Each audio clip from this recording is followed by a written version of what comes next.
Sainte Marie, Maman bon Dieu, priez pour nous, Saint Michel, tout bon ange bon Dieu, priez pour nous, Saint Jean-Baptiste et Saint José. Bonjour tous, bonnes frères, sœurs, mauriciennes d'ici et d'ailleurs. Merci de nous rejoindre dans le programme N5 chaque jour. Dans ce programme-là, nous avons l'occasion de faire un peu connaissance avec bonnes saintes que l'Église invite nous chaque jour pour célébrer. Et nous pouvons aussi demander de prier pour nous et intercéder pour nos familles. Aujourd'hui, 22 décembre, l'Église invite nous à célébrer mémoire Sainte Françoise Xavier Cabrini, patronne, pas de migrants, pas d'orphelins, pas de malades, pas de missionnaires. Il est particulièrement invoqué pour les qui peuvent avoir protection et soutien dans des épreuves liées à l'exil, à la migration et à la pauvreté.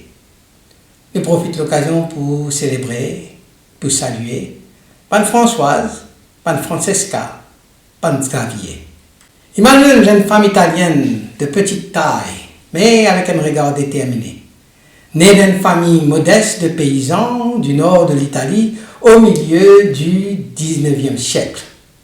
Depuis l'enfance, il tresse un petit bateau en papier qui lui laisse flotter dans un ruisseau du village en murmurant « Un jour, mon poil loin pour bon Dieu ». Son rêve, consacré sur la vie entièrement au Christ et aux plus abandonnés. Mais la réalité semble, du bout de compte lui. Sur la santé fragile, sur poitrine souvent oppressée par un médecin jugé qu'il est trop faible pour une vie religieuse. Plusieurs couvents refusent d'accepter lui comme novice ou bien pour rendre. De toujours répéter qu'il est dans la force nécessaire, qu'il renonce à ce projet de mission. Pourtant, au fond de lui-même, il a indiqué qu'il n'a pas les teints. Chaque refus devine la prière plus intense, elle l'appelle de plus en plus brûlant. Un jour, alors qu'il tient en prière prolongée devant le tabernacle, alors qu'il a pu confier sur un échec et sur un désir à Dieu, il gagne l'éclairage.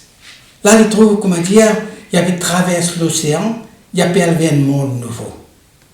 Et ça, l'intuition-là, pour préciser, et le point pose à elle, ça, l'intuition-là, c'est aller de l'autre côté de l'Atlantique pour rejoindre un millier d'immigrants italiens qui entassés dans un quartier pauvre des grandes villes américaines. Et je peux vivre dans la misère, dans l'isolement et le mépris. C'est un moment intérieur-là, à la fois doux et bouleversant, c'est un véritable tournant. Sans l'argent, sans ressources, sans aucun contact, et souvent malade, mais porté par une confiance radicale, les décider et les dire oui. Ça oui-là, pour conduire sur le quai de New York, au milieu d'un cri, d'un docker, d'un l'homme, d'un migrant, et pour marquer le début sur l'aventure héroïque, là, il va fondre l'école, d'un orphelinat, d'un l'hôpital, et finalement, la reconnaissance de sa femme-là, frêle, mais intrépide, comme la première sainte des États-Unis.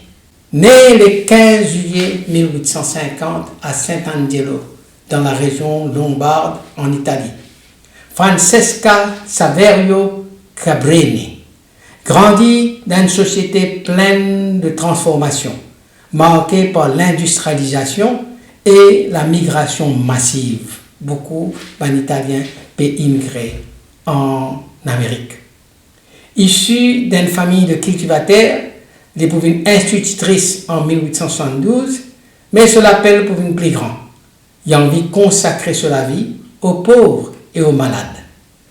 À l'époque, quand l'Italie a fait une émigration vers l'Amérique, il fonde en 1880 la congrégation des Sœurs missionnaires du Sacré-Cœur de Jésus, avec pour vocation accompagner les migrants et offrir l'éducation et le soutien spirituel. Francesca Cabrini lui fait face à de nombreuses difficultés sur la santé fragile, un refus, un rejet répété, un ordre religieux dans lequel il a envie de rentrer. Un obstacle lié à sa mission d'un monde souvent hostile. Il quitte l'Italie pour les États-Unis en 1889. Et là, il découvert une communauté italienne qui peut vivre dans la pauvreté extrême, souvent victime d'une discrimination et l'abandon. À New York, il peut ouvrir un orphelinat pour les enfants italiens abandonnés. Il peut faire non seulement un toit, mais aussi une éducation et un avenir. Malgré les conditions difficiles, il peut travailler sans relâche. Il peut dormir tigit, il peut voyager constamment entre la ville et il peut affronter les maladies. Son engagement total pour coûter bien cher, épuisé par le travail et le voyage, il peut contracter une maladie pulmonaire grave. Pourtant, il refuse pour ralentir, conscient que chaque enfant sauvé, chaque migrant aidé, c'est une victoire dans la souffrance et l'injustice.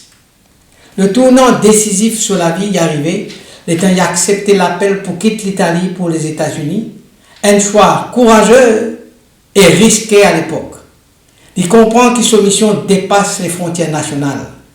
Il est une pionnière de service aux migrants, il incarne la foi active et une charité concrète.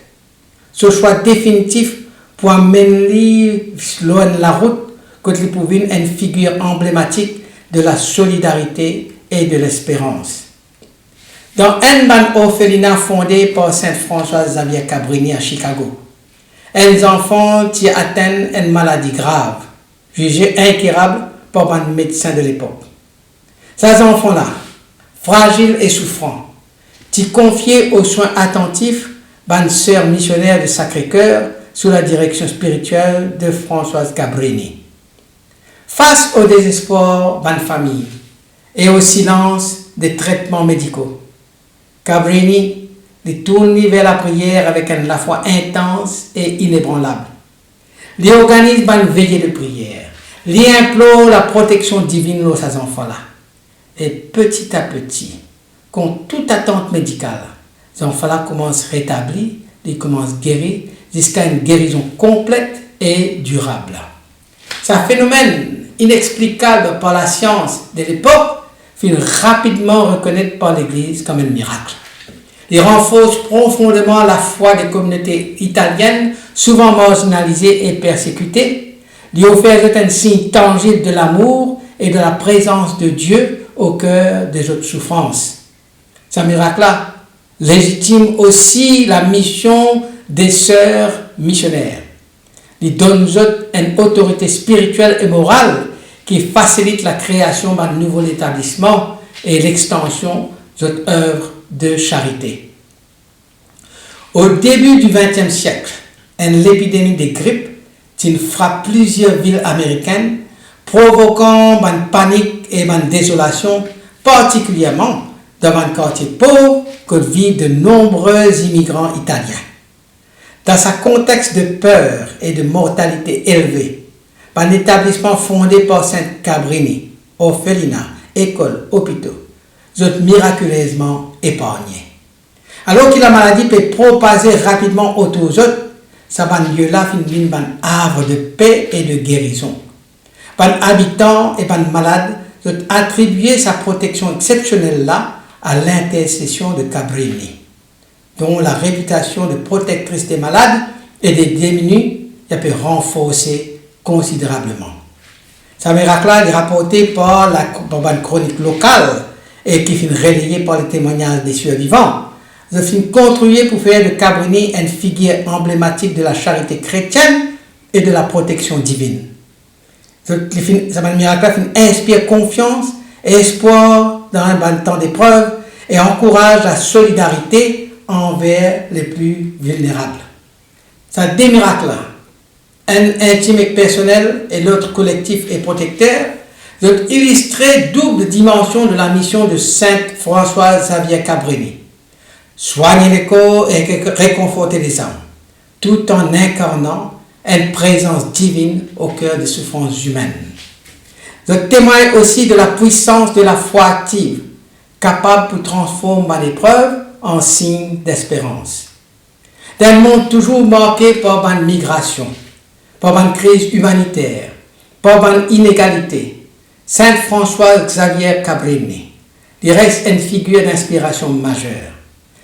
Il rappelle-nous que la foi n'est pas limitée à la prière, mais elle est incarnée dans l'action concrète, la compassion et la défense des plus vulnérables. Son exemple interpelle-nous dans nos capacités pour accueillir les autres, pour dépasser la peur, pour dépasser nos préjugés et pour bâtir un pont d'humanité dans un monde souvent divisé. Il incarne aussi la force du courage doux, celui qui persévère malgré un obstacle avec une confiance inébranlable dans la providence. Tout ce que nous faisons pour les pauvres, nous le faisons pour Jésus-Christ lui-même. Une parole prononcée par Cabrini pendant une réunion avec ce ministère, sa phrase résume la source profonde de son engagement. Et il peut dire, ne craignez jamais d'aller là où Dieu vous appelle, même si le chemin est difficile. Parole adressée à un missionnaire qui témoigne sur la foi inébranlable dans l'appel à la confiance. Et il peut dire encore, aimer, c'est se mettre au service des autres sans compter. Et l'invitation à la charité active qui reste au cœur même de sa propre spiritualité. Alors, à nous prier. Saint François Xavier Cabrini, toi qui finis consacrer ta vie aux plus démunis, toi qui finis porte secours à les migrants et les orphelins, inspire-nous pour ouvrir nous les cœurs et nous la main à tout le monde qui peut souffrir. Donne-nous courage pour dépasser la peur. Donne-nous la force pour persévérer dans la charité. Et donne-nous la sagesse pour discerner ta volonté dans nos la vie. Par ton intercession, protège les voyageurs, les exilés, les malades. Guide-nous le chemin à la paix et l'espérance. Saint François Xavier Cabrini, priez pour nous, priez pour nos familles. Amen. Qui bon Dieu bénisse et tous les bonnes proches, qui sur l'esprit habite toujours dans eux, qui protège partout et toujours, au nom du Père et du Fils et du Saint-Esprit. Amen et à demain. Saint-André et Saint-Matthieu, Saint-Jean, Saint-Marc et Saint-Luc. Priez pour nous, priez pour nous, priez pour nous. Sainte Marie-Madeleine et Saint-Étienne, Priez pour nous, Saint-Ignace et Saint-Laurent, priez pour nous. Sainte Perpétue.